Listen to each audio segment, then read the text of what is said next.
আচ্ছা, স্কুলের ইউনিফর্ম মানে তো নিয়ম, তাই না? একটা ডিসিপ্লিন। কিন্তু একবার ভাবুন তো, যদি কেউ ভুল করে পাজামা পরেই স্কুলে চলে যায়, কি হবে তখন? আজকে আমরা ঠিক এরকমই একটা ঘটনা দেখব কিভাবে একটা বাচ্চার সকালের ছোট্ট একটা ভুল, একটা অবিশ্বাস্য আর বলা যায় বেশ চতুর একটা পরিকল্পনার জন্ম দেয়। প্রশ্নটা তো খুবই সোজা, তাই না? একটা বাচ্চা কেন পাজামা পরে স্কুলে যাবে? কিন্তু এর পেছনের গল্পটা, বিশ্বাস করুন, মোটেই সহজ নয়। চলুন এই অদ্ভুত রহস্যটারই সমাধান করা যাক আজ। তো সবকিছুর শুরুটা হয়েছিল একটা ভীষণ গণ্ডগোলের সকাল দিয়ে। আর আমাদের গল্পের যে নায়ক, ভয়ানক হেনরি, তার জন্য এই সকালটাই ছিল কিন্তু সব সমস্যার গোড়া। গণ্ডগোলের শুরুটা হয় একদম বিছানা থেকে। হেনরি তো কিছুতেই ঘুম থেকে উঠবে না।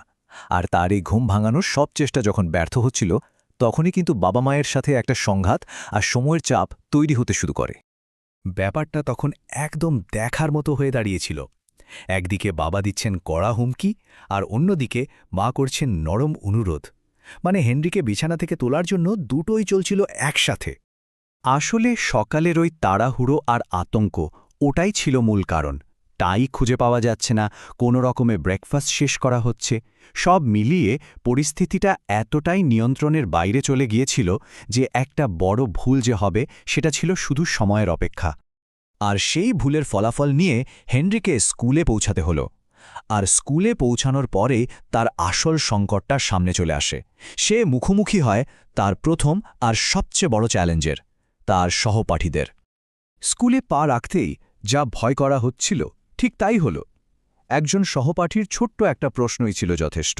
ব্যাস, হেনরির ওই অদ্ভুত পোশাকটা সবার নজরে পড়ে গেল। আর পরিস্থিতিটা তার জন্য ক্রমেই অস্বস্তিকর হয়ে উঠতে লাগল। আর এই সুযোগটা কি হেনরির সবচেয়ে বড় প্রতিদ্বন্দ্বী মার্গারেট হাতছাড়া করতে পারে? একদমই না। তার টিটকিরির তালিকাটা ছিল বেশ লম্বা, আর প্রত্যেকটা কথা হেনরির ওপর চাপ আরও বাড়িয়ে দিচ্ছিল। এখন ভাবুন, হেনরির সামনে রাস্তা কিন্তু দুটো, হয় সত্যিটা স্বীকার করে নেওয়া অথবা। এবং হেনরি দ্বিতীয় রাস্তাটাই বেছে নিল। নিজের ভুল স্বীকার করার বদলে সে একটা রহস্য তৈরি করে পুরো পরিস্থিতিটা সামাল দেওয়ার চেষ্টা করল। আর এই একটা বাক্য, এটাই ছিল তার সেই অবিশ্বাস্য গল্পের প্রথম বীজ। আর ঠিক এখান থেকে শুরু হয় মনোযোগ ঘোরানোর আসল খেলাটা। পাজামার প্রসঙ্গ থেকে সবার দৃষ্টি সরাতে হেনরি এমন একটা কাল্পনিক গল্প ফাঁদতে শুরু করে যা সত্যি কেউ ভাবতেও পারেনি। তবে এই অবিশ্বাস্য গল্পের শুরুটা সে কিন্তু একা করেনি। হেনরির সাথে যোগ দেয় তার ভাই পিটার।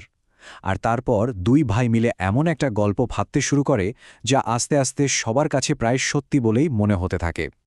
গল্পটা এরপর ক্রমেই অদ্ভুত আর বেশ হাস্যকর হয়ে ওঠে। মানে ভাবুন একবার, তাদের বানানো মাকড়সাটা নাকি ছিল বিশাল বড়, সারা গায়ে ভর্তি চুল, আর তার নাকি 6টা হাত ছিল। এখানেই শেষ না, তারা সেটার একটা কাল্পনিক প্রজাতিও ঠিক করে ফেলেছিল। কিন্তু সবাই কি আর এই গল্পটা বিশ্বাস করছিল? একদমই না। চিরকাল যে সবকিছুতে সন্দেহ করে সেই মার্গারেট পাল্টা যুক্তি দিয়ে হেনরির গল্পকে চ্যালেঞ্জ করে বসে। আর এতেই গল্পে একটা নতুন মোড় চলে আসে। মার্গারেটের এই চ্যালেঞ্জের মুখে পড়ে হেনরি কিন্তু সঙ্গে সঙ্গে তার কৌশল পাল্টে ফেলে। গল্পটাকে আরও বেশি বিশ্বাসযোগ্য করে তুলতে সে এবার ভয় আর নাটকীয়তার সাহায্য নেয়। সে মাকড়সাটার কামড়ের এমন এক ভয়াবহ পরিণতির কথা বলে যা শুনলে যে কেউই চমকে উঠবে। তো চলুন এবার গল্পের ক্লাইম্যাক্সের দিকে যাওয়া যাক, কারণ এবার হেনরিকে মুখোমুখি হতে হয় তার শিক্ষকের।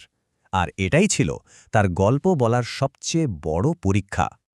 এবার হেনরিকে তার শিক্ষকের এমন এক সরাসরি প্রশ্নের মুখোমুখি হতে হয় যা এড়ানো প্রায় অসম্ভব। বলা যায় এটাই ছিল তার ফাইনাল পারফরম্যান্সের মঞ্চ। কিন্তু প্রশ্ন হল, তার পুরো কৌশলটা কি এবার ধরা পড়ে যাবে? আর ঠিক এখানেই হেনরির আসল বুদ্ধির পরিচয়টা পাওয়া যায়। সে শিক্ষকের প্রশ্নটা একদম সরাসরি এড়িয়ে যায়, বরং ধাপে ধাপে সে মাকড়সার গল্পটাকে আরও বড় আর জটিল করে তোলে। এমনকি চিড়িয়াখানার লোকদেরও টেনে আনে। এটা ছিল মনোযোগ ঘোরানোর একটা নিখুঁত চাল, তাই না? আর ফলাফলটা কি হলো? অবিশ্বাস্য। হেনরির গল্প বলার কৌশল এতটাই কার্যকর ছিল যে শিক্ষক আসল সমস্যাটা মানে পাজামার কথাটা পুরোপুরি ভুলেই গেলেন। গল্পটা এতটাই আকর্ষণীয় হয়ে উঠেছিল যে মূল প্রশ্নটাই যেন হারিয়ে গেল। আর হেনরির এই কৌশল যে 100 ভাগ সফল তার সবচেয়ে বড় প্রমাণ হল মার্গারেটের সেই হতাশাজনক কথাটা। সে ভালোভাবেই বুঝতে পেরেছিল যে হেনরি এবারও তার বুদ্ধির জোরে ঠিকই পার পেয়ে গেল। তাহলে একদম শেষে এসে প্রশ্নটা কি দাঁড়ায়? হেনরির এই পুরো কৌশলটা, এটা কি তার অসাধারণ বুদ্ধির পরিচয় ছিল, নাকি শুধুই একটা নিখুঁত মিথ্যে? উত্তরটা হয়তো নির্ভর করছে আমরা পুরো পরিস্থিতিটাকে ঠিক কিভাবে দেখছি তার উপর।